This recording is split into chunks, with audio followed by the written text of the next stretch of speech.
The price of a human soul on that blistering afternoon in Redemption Gulch was $27.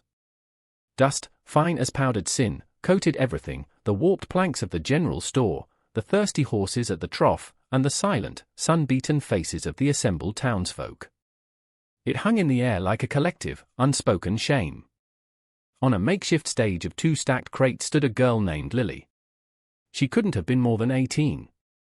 Her dress was torn at the shoulder, revealing a bruise the color of a dying plum. Her hair, the shade of sun-bleached corn silk, was matted with grime and sweat. She did not cry.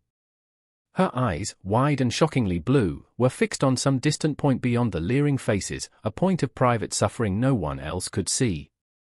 Beside her, preening like a buzzard on a fence post, was Jedediah Blackwood. He was a man whose wealth had been carved from the misfortunes of others, and his face was a fleshy testament to his greed. A gold tooth gleamed when he smiled, which he did often. $27, he boomed, his voice slick with satisfaction. A paltry sum for a strong-backed worker, gentlemen. Her family's debt is my gain, and my gain can be your good fortune. He nudged Lily with the toe of his polished boot.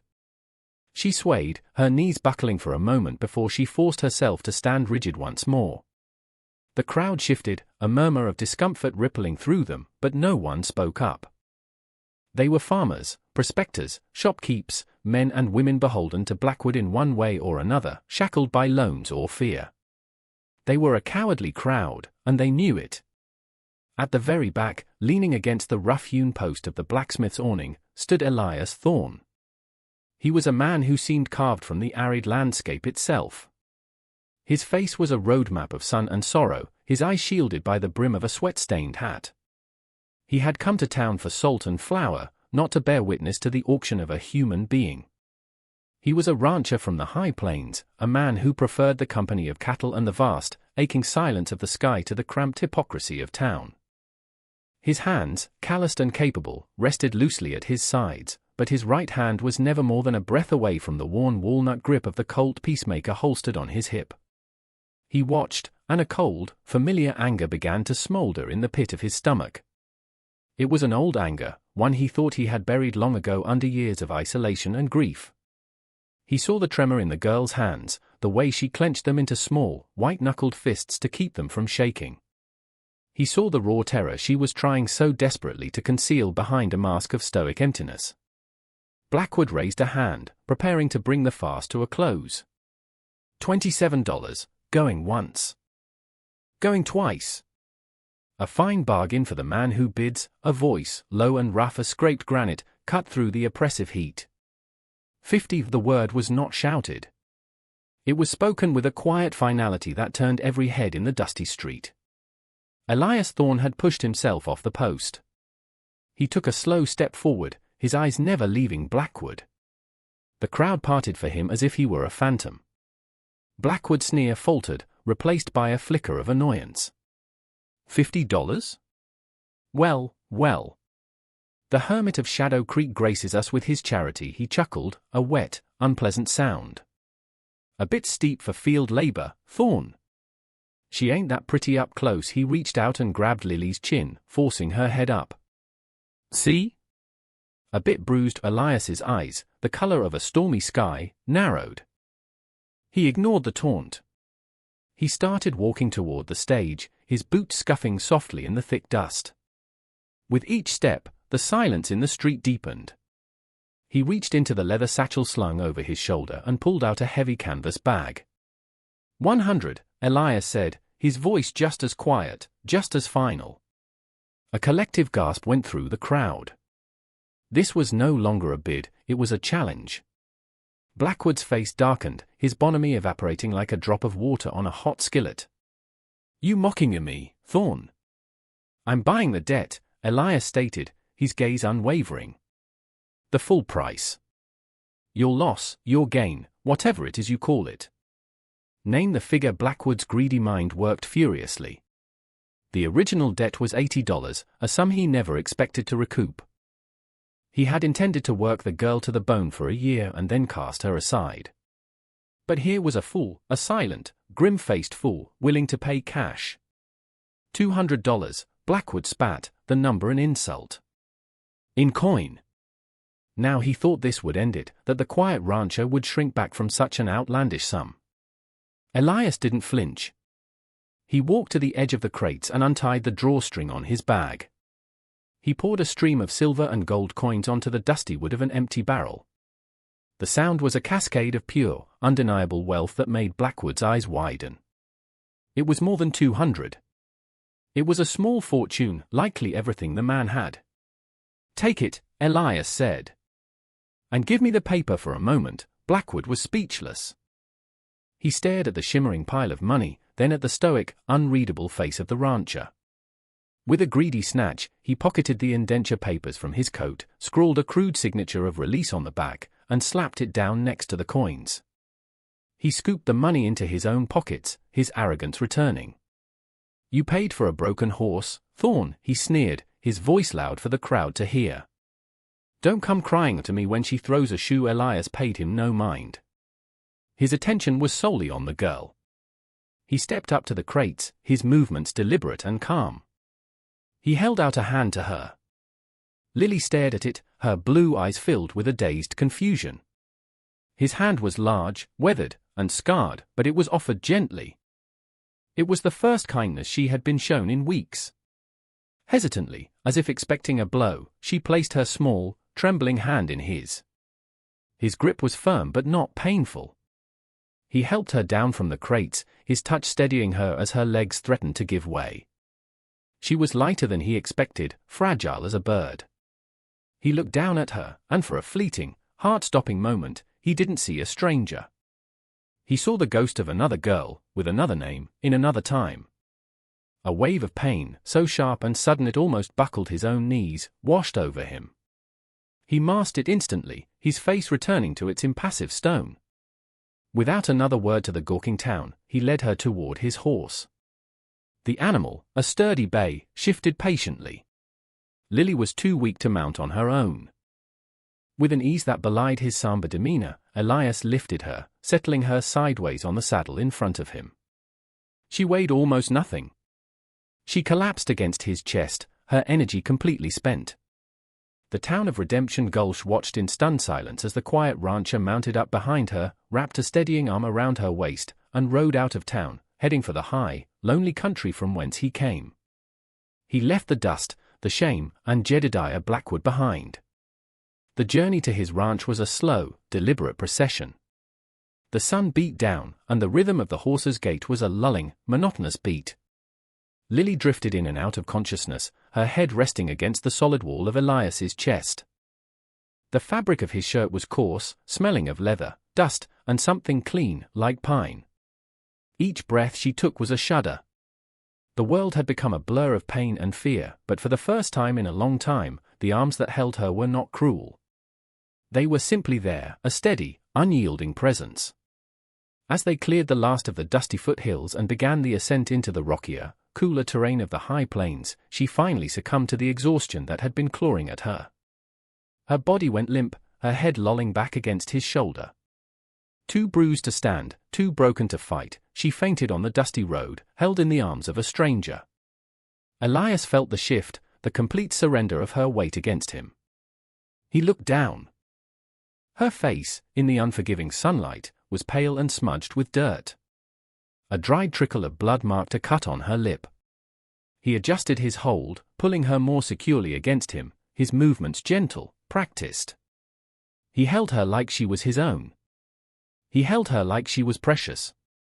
He rode on, not to his main ranch house, a place still echoing with ghosts, but to a small, secluded line shack nestled in a grove of aspens by a rushing creek. It was his sanctuary, a place of solitude and memory.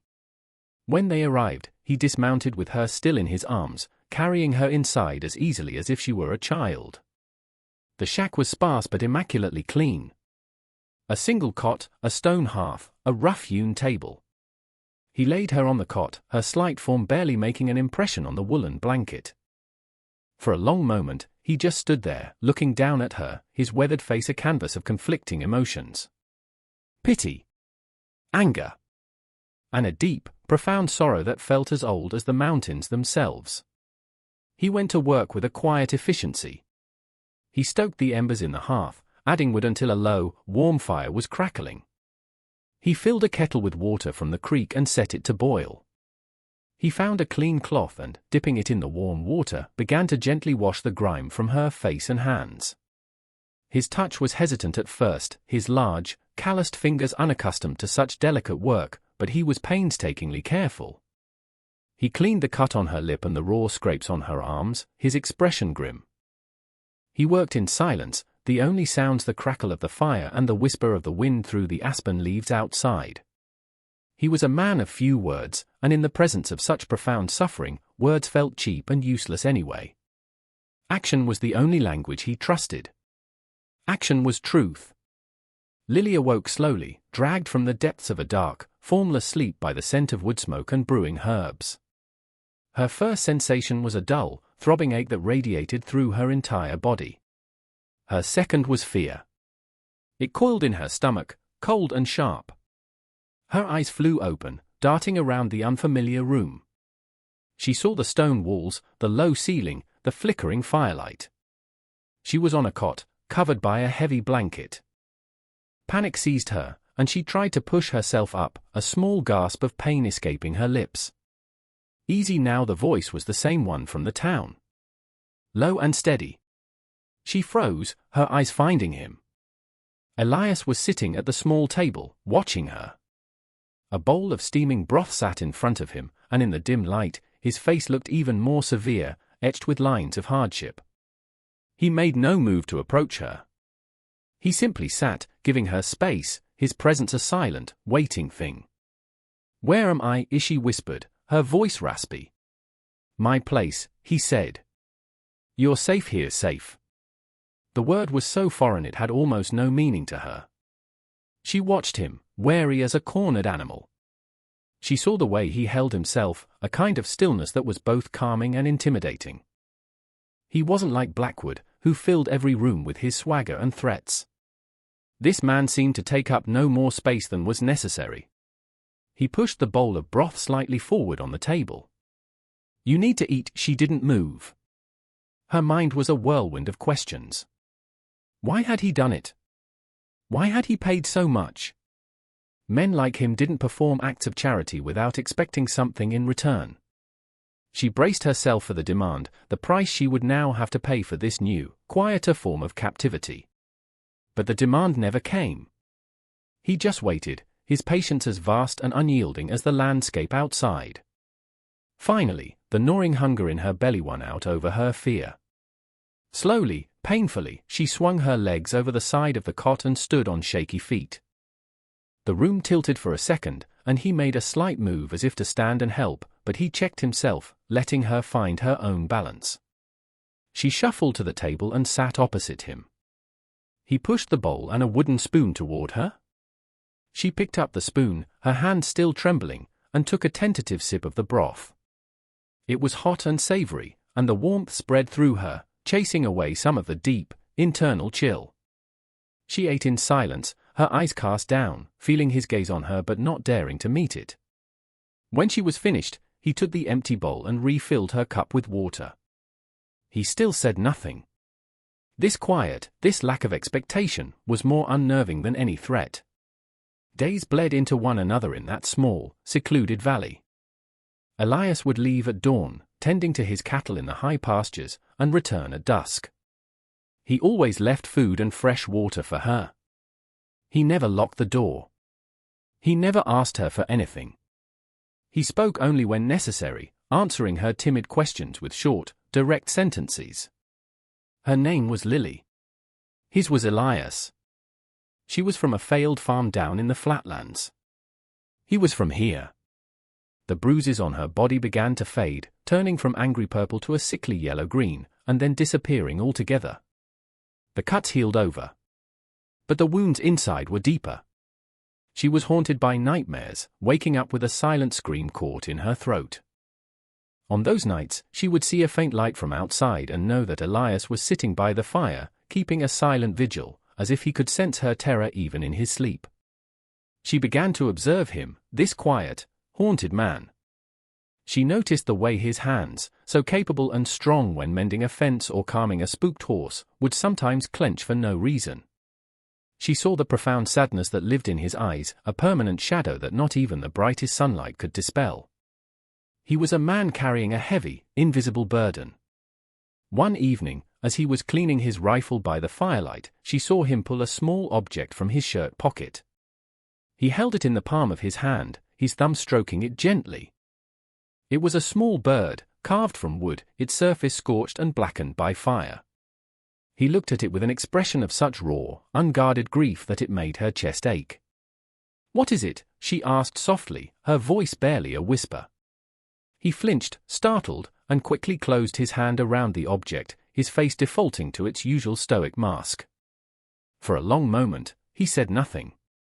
The only sound was the crackling of the fire. She thought he would ignore her, as he did most questions about himself. But then, he sighed, a deep, weary sound that seemed to come from the very core of his being. He opened his hand and looked at the scorched bird again. "Her name was Sarah," he began, his voice raspy with disuse, thick with unshed tears. "My wife. And we had a daughter. Her name was also Lily." Lily felt the air leave her lungs.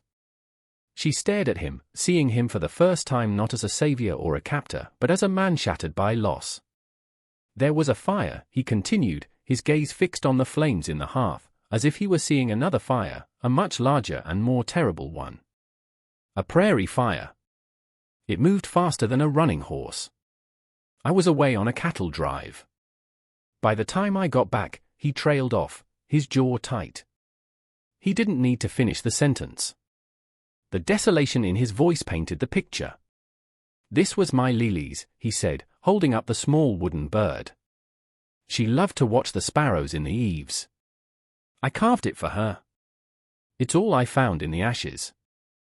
The only thing the fire didn't take. He finally looked at her, and his eyes were glistening with a pain so pure and deep it was almost holy.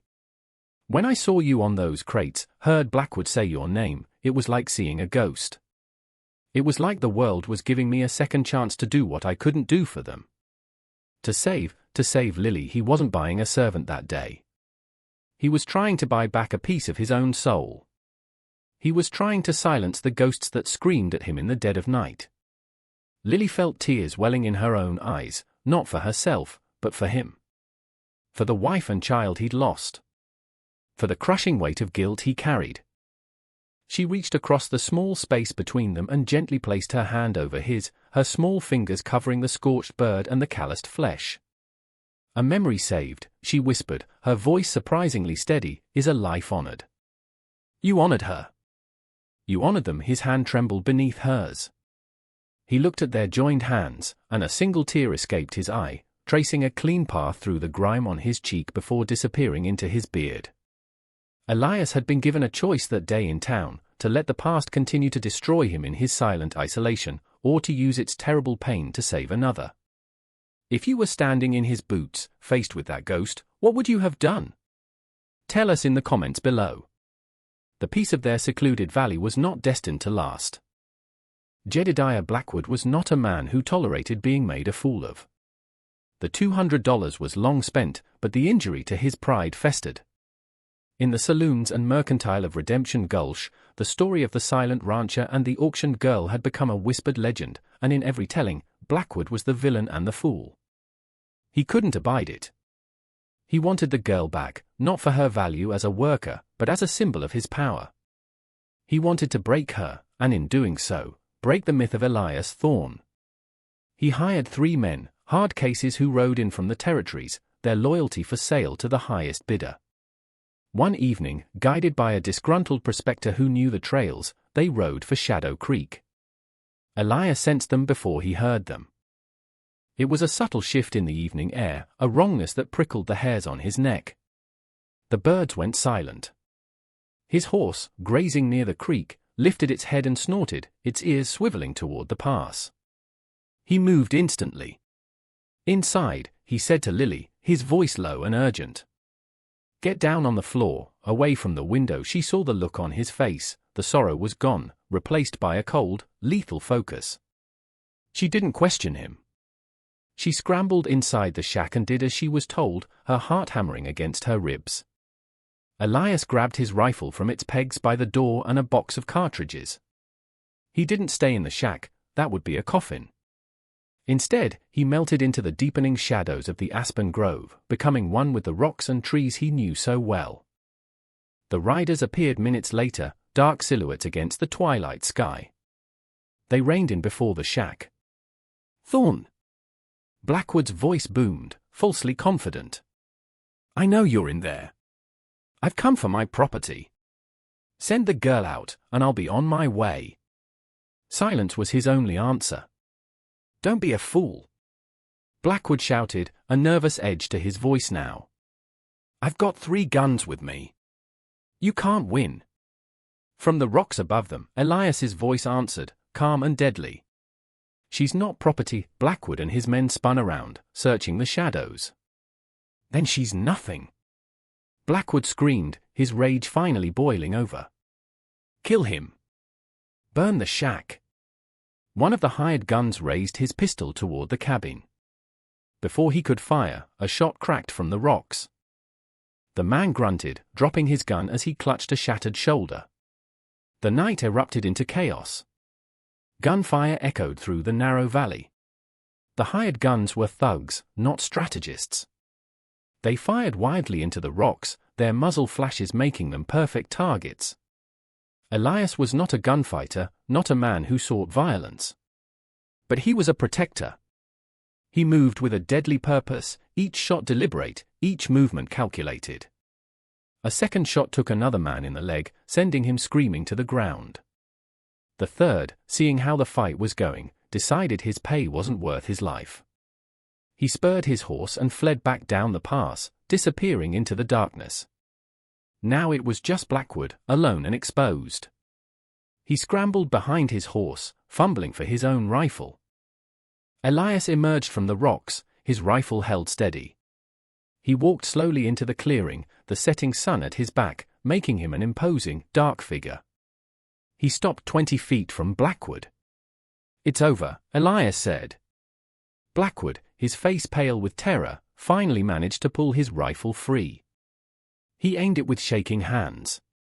"I'll kill you," he whimpered. "I'll kill you both." Elias didn't raise his own rifle. He just looked at the man, at the pathetic, cowardly bully stripped of his hired muscle and his bluster. He saw the weakness at his core. In that moment, he could have ended it. Justice, some would call it. Vengeance. But as he looked at the whimpering man, he didn't feel hatred. He just felt a great, weary pity. With a movement too fast to follow, Elias fired. Not at Blackwood, but at the rifle in his hands. The shot splintered the wooden stock, tearing the weapon from Blackwood's grasp. Blackwood cried out, falling back into the dust, staring at his empty, stinging hands. Elias walked forward, picked up the broken rifle, and snapped it over his knee. He tossed the pieces aside. "Get on your horse," he said, his voice devoid of emotion. "And walk him back to town. Tell Sheriff Brody what happened. Tell everyone what happens when you mistake a person for a possession." Blackwood scrambled to his feet, sobbing, and did as he was told, stumbling away into the darkness like the coward he was. As the sound of his retreat faded, Lily emerged from the shack. She ran to Elias, stopping just before she reached him. He had a bloody gash on his forearm where a stray bullet had grazed him, but he seemed not to notice. He stood watching the pass, his shoulders slumped, the coiled tension draining out of him, leaving him looking tired and old. She took a piece of her own dress, tore a strip, and gently began to wrap his arm. He let her. Their roles had reversed. She was no longer the victim being tended to, she was the caretaker. In the quiet aftermath of the violence, under a sky filled with a billion indifferent stars, a new kind of family was being forged in the crucible of shared trauma and quiet courage. Spring came to the high plains, breathing life back into the land. The snow melted, the creeks ran full and clear, and the aspen shimmered with new, green leaves. The line shack in the valley was empty now. Elias and Lily had moved into the main ranch house. The ghosts were still there, but they were quieter now, their sorrowful whispers often drowned out by the sound of Lily's laughter or the quiet hum of her voice as she tended to the small garden she had planted near the porch. She had planted wildflowers, bright patches of Indian paintbrush and bluebells, in the very spot where a scorched patch of earth had once scarred the ground. She was no longer the bruised, terrified girl from the auction block. She was resilient, strong, her spirit as vibrant as the flowers she grew. Elias had changed, too.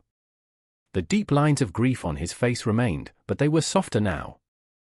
The haunted look in his eyes had been replaced by a quiet watchfulness, a protective calm. He still carried his scorched wooden bird, but he no longer hid it away.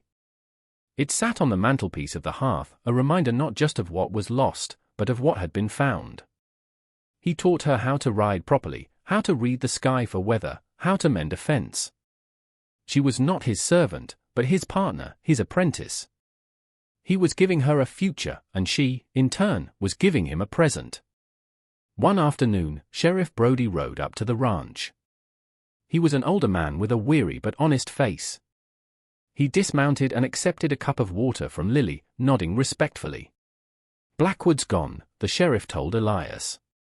"He left town the day after you sent him packing. The town council seized his assets to pay his debts. Seems he owed more people than we knew." The sheriff looked from Elias to Lily, a small, knowing smile on his face. "The town's different now. People are standing a little taller.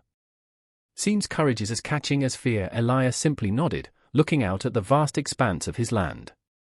He had not sought to be a hero. He had only sought to quiet a storm within his own soul. But in saving one life, he had inadvertently redeemed a whole town, reminding them that the price of a soul is not something that can be counted in coins, and that true strength is not in domination, but in protection. As the sheriff rode away, Elias turned to Lily. She was watching a small sparrow build its nest in the eaves of the porch, the same way his own daughter used to. A genuine smile touched his lips, a rare and precious thing. He had faced the ghost of his past and found not an ending, but a new beginning. He had learned that a heart, no matter how bruised, can stand again, and that the deepest wounds can be healed by the simple, profound act of holding another as if they were your own. A single act of kindness in a world of cruelty had not erased the scars of the past, but it had allowed hope to bloom in their place. For more stories of redemption and hope, click on our next video. And don't forget to subscribe to our channel for more tales that prove the human spirit can never truly be broken.